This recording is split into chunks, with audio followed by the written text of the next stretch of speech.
Drea O. Drea O. Drea O. Drea O. Drea O. Drea O. I'm from Chicago, and what up, everybody? It's your girl Drea O, and as you know, I'm everywhere you go. And in my corner tonight on my show, I have a familiar face. 600 Breezy. What's up, man? It's been some years. It's been some years. Yeah. Y'all know what the fuck going on, man. Big Breezy, man. And this ain't my first time, but Drea O. Everywhere you go, I just finished my second interview 2 times. It's been 5 years in the making. It's been a minute, but we here everywhere you go with Drea O.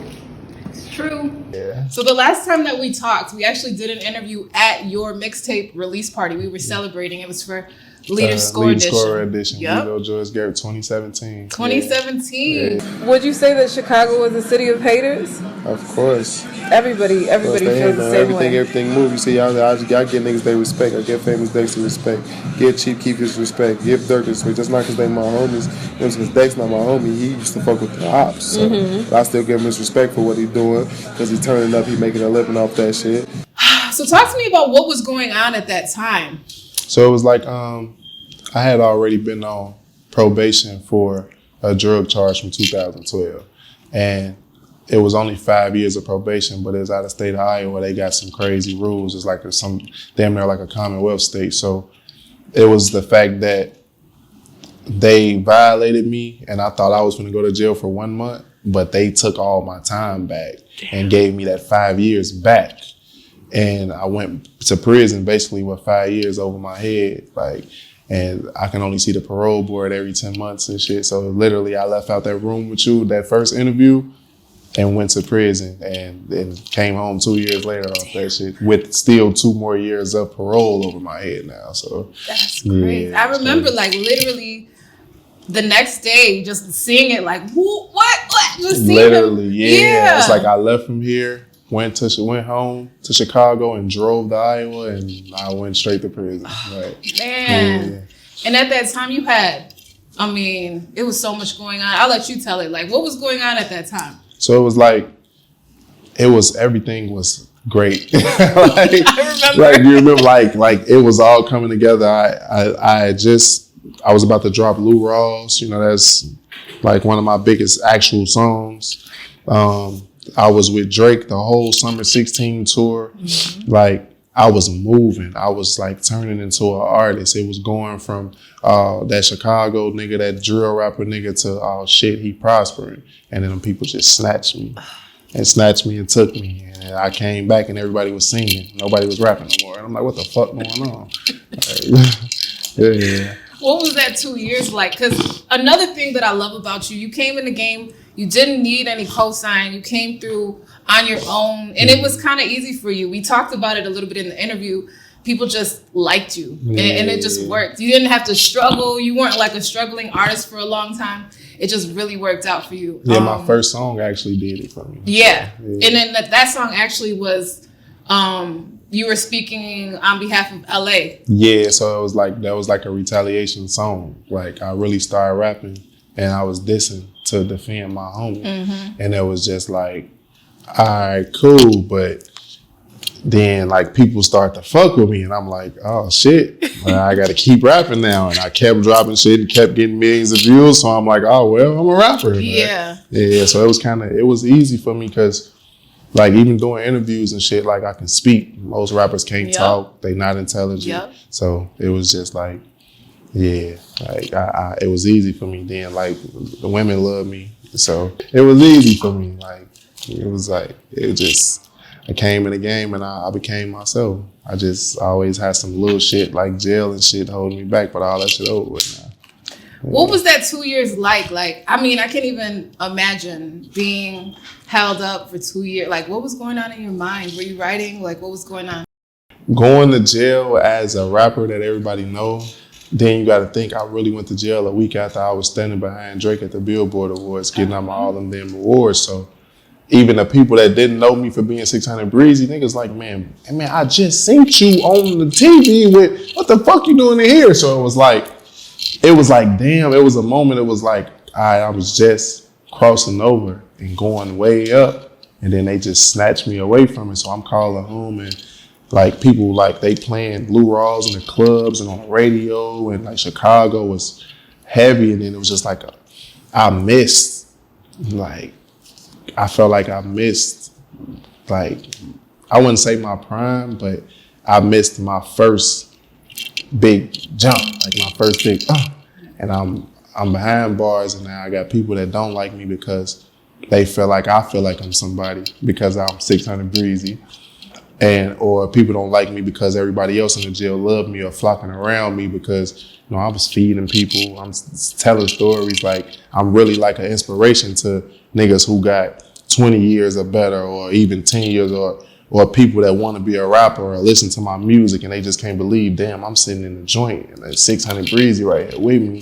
Like, so it was a lot. Like, my daughter was young. Like, it was just like they snatched me away from my daughter when she was 1 year old. You know, it was a lot. Like, it was a lot. My son didn't understand what was going on. My mama had cancer while I was in there. My grandma was damn near on her deathbed. Like, all type of blood infections and shit, like weird shit. It was like my dad had got sick. It was like everybody, the important people in my life was like basically finna die. And then, like, now I feel like my career is gone because every time I see the parole board, they like, oh, well, we'll see you in 6 more months or some shit. Like, you know, because of the little shit that's going on in jail. They pinpoint me for gang banging shit and shit like that. But it was a little rough, but it was just like, I'm headstrong. I've been through everything in life.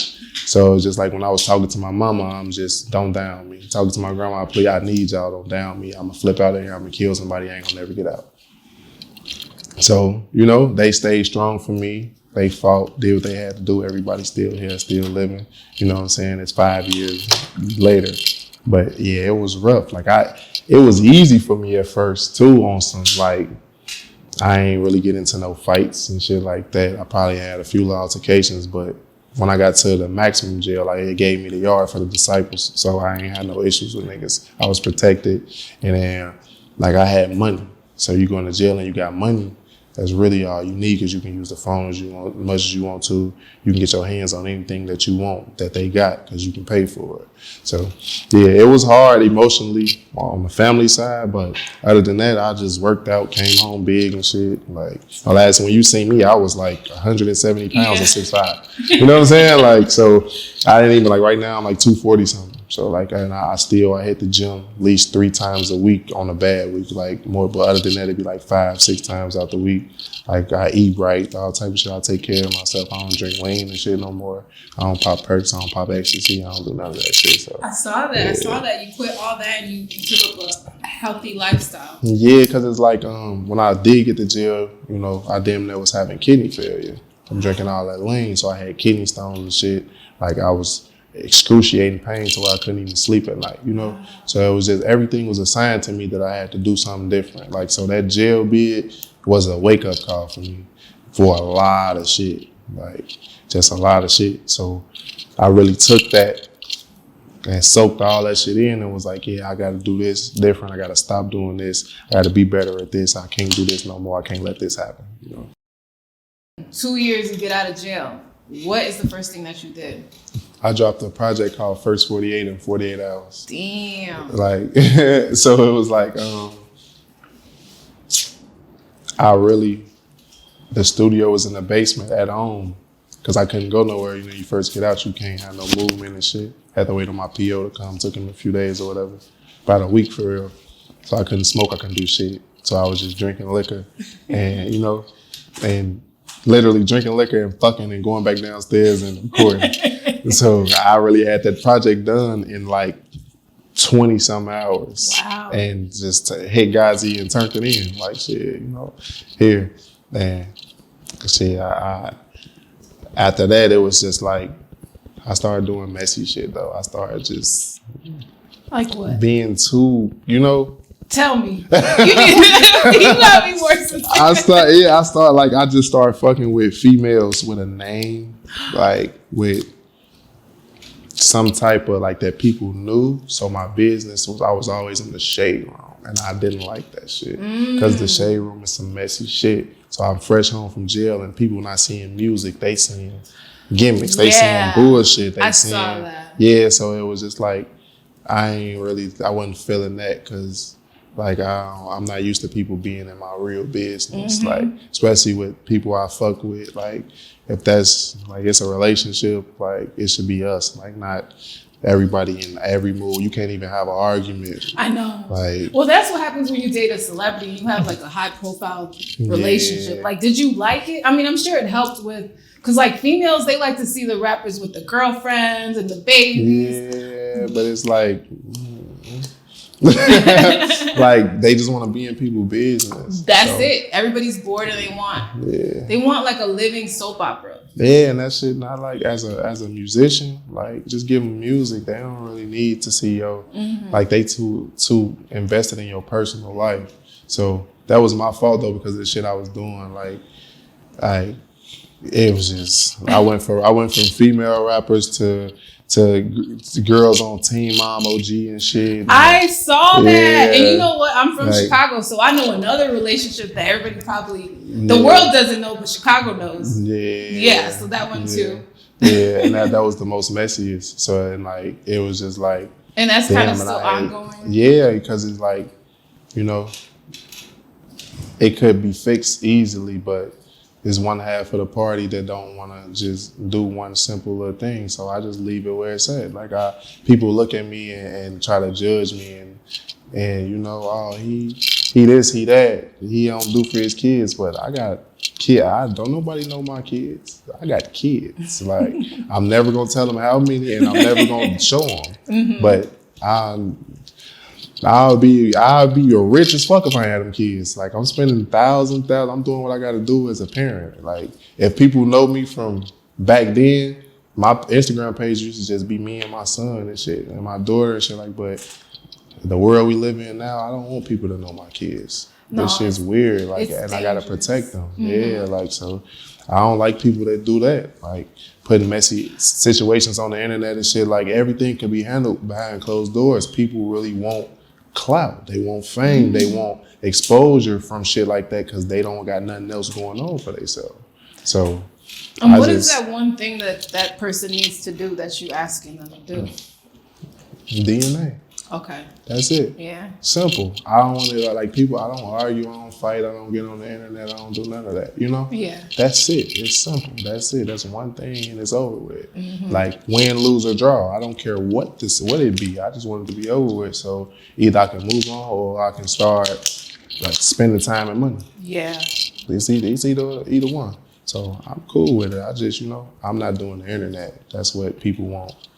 I just leave that alone. Yeah. 100%. Do you put it in the music? Like when you rap, like do you talk about those things? I've said probably a little reference or two, but I really hate the situation. Okay. It's a heartbreaking situation. Like, because them kids, they precious, they ain't got no, like, so it's like, I hate that. Like when I see any rappers going through that shit make me so mad. Cause like, girl, what did you on the internet for? You know that man, whole government name, go to court.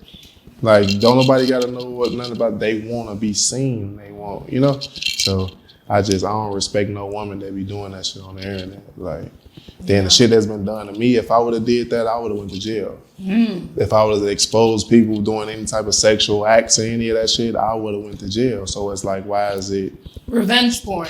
Yeah. Really still sitting on that lawsuit if I want to be technical, but I'm not a petty person though. Like, like I understand what I do to females and how I be with them and that they really be in love with me, So I just really like what come with it when I don't want to deal with people. Afterwards, it'd be crazy, but I'm used to it though. What's your sign? I'm an Aries. Aries. Okay, yeah. I don't know that many Aries, but we different. Different breed. No, you seem like a really genuine, Yeah, like people like this your second time even sitting down doing it. Like you've been in a room with me where people, you see how they embrace me and how I am. Like I'm a really genuine person. Yeah, like, people love you. Like all like that rah rap shit. That's the street version of me that I had to live that life to be that person to survive. But other than that, I don't put on no facade and be like, oh, I'm tough as hell. I'll do something to anybody. Fuck all that. If a nigga want a problem, we can have that. But other than that, I'm chilling. I'm cool. Like, let's get some money. Let's smoke some weed. Let's have some fun. Like, I'm really like a genuine person. So, yeah.